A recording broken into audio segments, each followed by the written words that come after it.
नमस्कार दोस्तों। तमिलनाडु की राजनीति में एक ऐसा धमाका हुआ है जिसके बारे में शायद किसी ने भी सोचा नहीं था। फिल्म इंडस्ट्री का एक सबसे बड़ा सुपरस्टार, जिसके लाखों फैंस का पसंदीदा एक्टर, और अब नया तमिलनाडु का नया पॉलिटिकल चेहरा विजय। जी हाँ, तमिलगा वेट्री कंजम यानी टीवीके ने तमिलनाडु चुनाव में एक ऐसी एंट्री मारी है कि पुरानी पार्टियां डीएमके और एडीएमके दोनों हिल गई हैं। और सबसे चौंकाने वाली बात यह रही कि पहली बार चुनाव लड़ने वाली पार्टी सरकार बनाने के इतने करीब पहुंच गई। लेकिन सवाल यह है कि विजय की टीवीके इतनी पावरफुल बनी कैसे? किसने सपोर्ट किया, किसने विरोध किया, और सरकार बनाने में क्या क्या मुश्किलें आई, आज इस वीडियो में पूरा विस्तार से समझेंगे। तमिलनाडु में कुल 234 विधानसभा सीटें होती हैं और सरकार बनाने के लिए 118 सीटें चाहिए होती हैं। जब चुनाव के नतीजे आते हैं तो सबसे बड़ा झटका टीवीके ने दिया। विजय की पार्टी ने करीब 108 सीटें जीतकर तमिलनाडु की सबसे बड़ी पार्टी बनने का दावा कर दिया। ये नतीजे इसलिए और भी हैरान करने वाला था क्योंकि टीवीके एक नई पार्टी थी और सीधे तौर पर तमिलनाडु की दो सबसे बड़ी राजनीतिक शक्तियों का, डीएमके और एडीएमके, को चुनौती दे रही थी। चुनाव के बाद पूरे तमिलनाडु में एक ही चर्चा चल रही थी कि क्या विजय सच में मुख्यमंत्री बनने वाले हैं, क्योंकि टीवीके बहुमत से सिर्फ कुछ सीटें दूर थी। और यहीं से शुरू हुआ असली राजनीतिक खेल। सबसे पहले समर्थन आया कांग्रेस का की तरफ से। ये एक बहुत बड़ा राजनीतिक मोड़ था क्योंकि कांग्रेस पहले डीएमके के साथ गठबंधन अलायंस में थी, लेकिन चुनाव के बाद कांग्रेस ने अचानक विजय को समर्थन देना शुरू कर दिया। कांग्रेस नेताओं ने कहा कि तमिलनाडु की जनता बदलाव चाहती है और विजय को समर्थन देना लोकतंत्र का सम्मान है। इसके बाद वामपंथी दलों जैसे सीपीआई और सीपीआईएम ने भी टीवीके को समर्थन दिया। साथ ही वीसीके और आईयूएमएल जैसी पार्टियां भी विजय के साथ आ गई। इन सभी पार्टियों के बाद टीवीके का एक आंकड़ा 118 के पार चला गया और विजय सरकार बनाने के लिए तैयार हो गए। लेकिन सबसे बड़ी बात इसमें यह हैरान कर देने वाली है कि ये इतना आसान नहीं था। सरकार गठन के समय सबसे बड़ा मुद्दा राज्यपाल यानी गवर्नर का फैसला था। रिपोर्ट्स के मुताबिक राज्यपाल तुरंत सरकार बनाने का न्योता देने का मूड नहीं था, क्योंकि शुरुआत में टीवीके के पास स्पष्ट बहुमत नहीं था। विपक्षी दल लगातार बार बार दबाव बना रहे थे और राज्यपाल सबूत मांग रहे थे कि क्या विजय के पास पर्याप्त विधायकों का समर्थन है कि नहीं है। लेकिन इसके बावजूद इसी बीच तमिलनाडु की राजनीति में एक और चौंकाने वाली अफवाह वायरल होती है कि कहा जाने लगा कि डीएमके और एडीएमके दोनों मिलकर टीवीके को रोकने की योजना बना रहे हैं। इससे काफी ज्यादा संकट आ गया, प्रॉब्लम आ गई गवर्नमेंट बनाने में।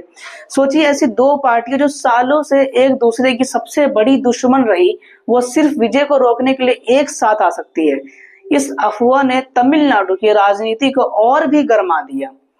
इसके बावजूद अब सवाल ये भी है कि विजय ने चुनाव से पहले गठबंधन किसके साथ किया था। तो आधिकारिक तौर पर विजय ने चुनाव ज्यादातर अकेले ही लड़ा। टीवीके ने खुले तौर पर एनडीए गठबंधन को ठुकरा दिया था और बीजेपी के साथ जाने से मना कर दिया था। विजय की रणनीति सरल थी, खुद को एक वैकल्पिक ताकत के रूप में पेश करना। उन्होंने युवाओं और पहली बार वोट देने वालों को निशाना बनाया। उनके भाषणों में भ्रष्टाचार, बेरोजगारी और राजनीतिक बदलाव जैसे मुद्दे बहुत ज्यादा हैवी रहे थे, जिसकी वजह से, और सच कहे तो विजय की सबसे बड़ी ताकत उनका फैन बेस प्रशंसक था। यानी कि तमिलनाडु विजय सिर्फ एक अभिनेता नहीं और उनके प्रशंसक नहीं, उनकी लगभग एक भावना की तरह मानते थे। चुनाव प्रचार के दौरान विजय की रैलियों में भारी भीड़ देखने को मिली। सोशल मीडिया पर भी टीवीके का क्रेज बहुत तेजी से बढ़ा। फेसबुक, इंस्टाग्राम, हर जगह खाली विजय विजय विजय विजय करके हर जगह गूंजता रहा। युवा मतदाताओं को लगा कि डीएमके और एडीएमके को बहुत साल देख लिया, अब किसी नए चेहरे को भी मौका देना चाहिए। लेकिन आलोचकों, क्रिटिक्स का मानना था कि एक्टिंग और राजनीति दोनों अलग चीज है। बहुत से लोग कह रहे थे कि विजय के पास राजनीतिक अनुभव नहीं है और सरकार चलाना फिल्मों से बहुत अलग होता है। कुछ लोग कांग्रेस और वामपंथी दलों को समर्थन और राजनीतिक समझौता भी कह रहे थे। विपक्ष का यह भी कहना था कि टीवीके को सिर्फ सेलिब्रिटी लोकप्रियता का फायदा मिला है। लेकिन ये कहना भी सही नहीं होगा कि समर्थकों का जवाब साफ था और उनका कहना था कि तमिलनाडु की जनता इस बार बदलाव चाहती है। भ्रष्टाचार के आरोप, पुरानी शैली की राजनीतिक और लगातार सत्ता संघर्ष से लोग परेशान हो चुके थे और इसी हताश का फायदा विजय को मिला और उनकी पार्टी अच्छे खासे वोट लेकर नई पार्टी के नाम से उभरी। चुनाव के बाद टीवी के मुख्यालय के बाहर समर्थकों का भारी जश्न देखने को मिला। विजय के पोस्टर, पटाखे और रोड शो पूरे तमिलनाडु में वायरल होने लगे। सोशल मीडिया पर लोग विजय को भावी मुख्यमंत्री कहकर ट्रेंड करा रहे थे।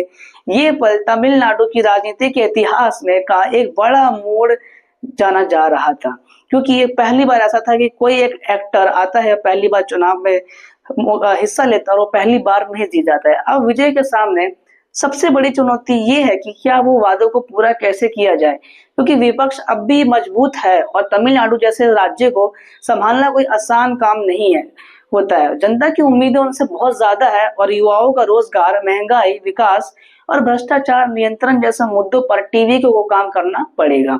अगर विजय सफल होते हैं तो तमिलनाडु की राजनीति स्थायी रूप से बदल सकती है और अगर ये असफल होते हैं तो उनकी पार्टी का भविष्य भी खतरे में आ सकता है, क्योंकि अभी वो नए नए हैं और उनको समझना बहुत जरूरी है।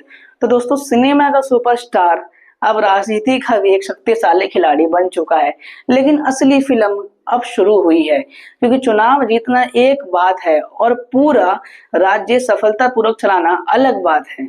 अब देखते हैं क्या तमिलनाडु का हिस्ट्री कुछ बदलता है या सब कुछ सेम टू सेम वैसे रहता है। आप सभी से निवेदन है कि चैनल को